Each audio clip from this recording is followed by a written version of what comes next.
मुघलांशी संघर्ष या पाठाच्या आता आपण पुढच्या विभागामध्ये प्रवेश करतोय. चला आता आपण बघतोय जयसिंगाची स्वारी. तर शिवाजी महाराजांनी खूप सगळे पराक्रम केले.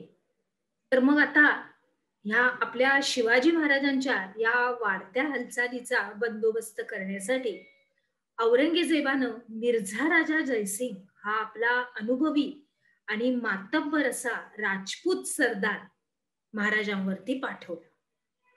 आता हा सरदार पुण्यामध्ये आला. त्यानं काय केलं तर महाराजांच्या विरोधामध्ये सर्व शक्ती संघटित करण्यासाठी त्यांनी प्रयत्न सुरू केले. मग त्याच्यामध्ये गोव्याचे आणि वसईचे पोर्तुगीज, त्याच्यानंतर वेंगुर्ल्याचे डच, सुरतेचे इंग्रज आणि जंजिऱ्याचे सिद्धी यांनी महाराजांविरुद्ध आरमारी मोहीम काढावी असं या जयसिंग मिर्झा राजांनी सुचवलं. शिवाजी महाराजांकडचे किल्ले त्यांनी जिंकून घेण्याचा बेत आखला. मग स्वराज्याच्या विविध भागामध्ये त्यांनी काय केलं तर मुघल सैनिकांच्या तुकड्या पाठवल्या. आपल्याला माहितीये की मुघल सैन्य हे अफाट होतं. मग त्याने काय केलं, या मिर्झा राजा जयसिंगनं या सैनिकांच्या तुकड्या पाठवल्या. पुढे त्या सैन्याने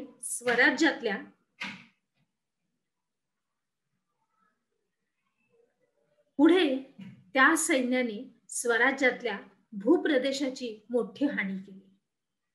महाराजांनी मुघलांना प्रतिकार करण्याचा प्रयत्न केला. मिर्झा राजे जयसिंग आणि दिलेर खान यांनी काय केलं तर पुरंदर किल्ल्याला वेढा दिला. आता या पुरंदर किल्ल्याला वेढा दिल्यानंतर त्या ठिकाणी मुरारबाजी नावाचा आपला एक सरदार होता महाराजांचा. त्यांनी खूप अगदी निकरानी हा लढा दिला आणि पराक्रमाची शर्थ लढवली, परंतु त्यात त्याला वीरमरण आलं. आता ही सगळी परिस्थिती बघून आणि हे सगळं परिस्थिती लक्षात आल्यानंतर ही परिस्थिती गंभीर होऊ नये म्हणून महाराजांनी काय केलं तर जयसिंगाशी बोलण्याचा निर्णय घेतला. त्यांनी जयसिंगाशी भेट घेतली आणि महाराज आणि जयसिंग यांच्यामध्ये 1665 मध्ये तह झाला आणि तोच पुरंदरचा तह म्हणून ओळखला जातो. आलं लक्षात? पुढे जाऊया. आता या तहानुसार महाराजांनी 23 किल्ले आणि त्या भोवताचा वार्षिक 4 लक्ष होन उत्पन्नाचा प्रदेश हा त्यांना दिला. तसंच आदिलशाहीच्या विरुद्ध मुघलांना मदत करण्याचं आश्वासन सुद्धा आपल्या महाराजांनी दिलं आणि या तहाला औरंगजेबानं मान्यता दिली. ठीक आहे, त्यांना तो मान्य झाला. आता पुढे आपण बघूया आग्रा भेट आणि सुटका. तर आता या पुरंदराच्या तहानंतर या जयसिंग राजा मिर्झानं काय केलं तर आदिलशाही विरुद्ध मोहीम काढली. महाराजांनी सुद्धा त्याला मदत केली, पण ती मोहीम काही यशस्वी झाली नाही. आणि त्यावेळी महाराजांना काही काळ दक्षिण जो आपला भाग आहे त्या प्रांतापासून त्यांच्या तिथल्या राजकारणापासून दूर ठेवावं असा विचार हा जयसिंग आणि औरंगजेब यांनी केला. आणि या विचाराला अनुसरूनच मग महाराजांनी औरंगजेबाच्या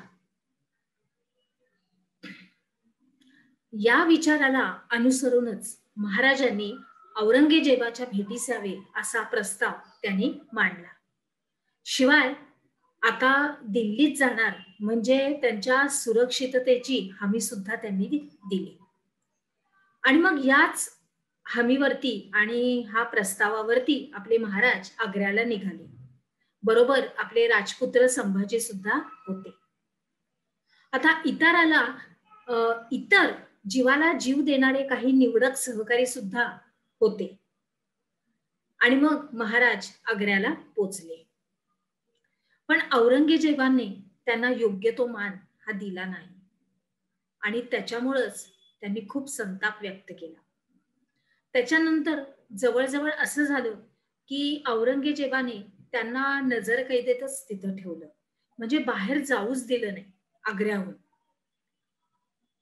आणि अशा रीतीने आग्र्यामध्ये आपले महाराज हे नजरकैदेत बंदी झाले. आता बादशहाच्या या कृतीनं महाराज अजिबात डगमगले नाही किंवा घाबरले सुद्धा नाही.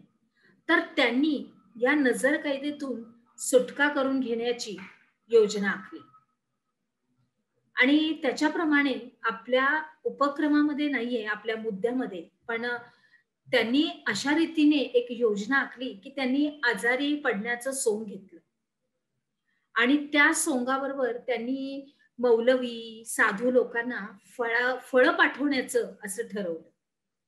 आणि ह्या सगळ्या फळाच्या ज्या डोरल्या असायच्या, ह्या जिथं महाराजांना नजरकैद केलं होतं, तिथून बाहेर पडतील आणि मिठाई असं पाठवण्याचा त्यांनी हे केला, की जेणेकरून शिवाजी महाराजांना बरं वाटावं. आणि त्याच्यामधूनच एका पेटीमध्ये आपल्या संभाजी महाराजांना छोट्या आणि स्वतः ते बसले आणि तिथून शिताफीने सुटले. आणि मग तिथून पुढं काही दिवसांनी ते महाराष्ट्रात सुखरूपपणे येऊन पोहोचले. कारण ते आग्रा, दिल्ली तिकडे नजरकैदेत त्यांनी औरंगजेबाने ठेवलं होतं. मग आग्र्याहून जेव्हा ते येत होते, तेव्हा वाटेत कुठे आपल्या राजपुत्राला म्हणजे संभाजीला काही अडचण येऊ नये म्हणून त्यांनी काय केलं होतं, तर मथुरा येथे त्यांनी संभाजी महाराजांची व्यवस्था केली होती. आणि मग पुढे त्यांना राजगडावर सुखरूपपणे आणण्यात आलं. म्हणजे पहिल्यांदा महाराज गेले आणि त्याच्यानंतर शंभूराजे म्हणजे संभाजीराजे नंतर गेले. त्याच्यानंतर आता आपण बघूया आपण काय शिकलो ह्या उपक्रमातला हे आपले प्रश्न. ह्याच्यामध्ये टिपा लिहा आहेत आणि ह्याच्यामध्ये तुम्हाला पुरंदरचा तह याच्याबद्दल सविस्तर अशी माहिती घ्यायची. चला तर मग आता आपण पुढे बघूया आपल्या महाराजांनी अजून काय काय केले, कामगिऱ्या, पराक्रम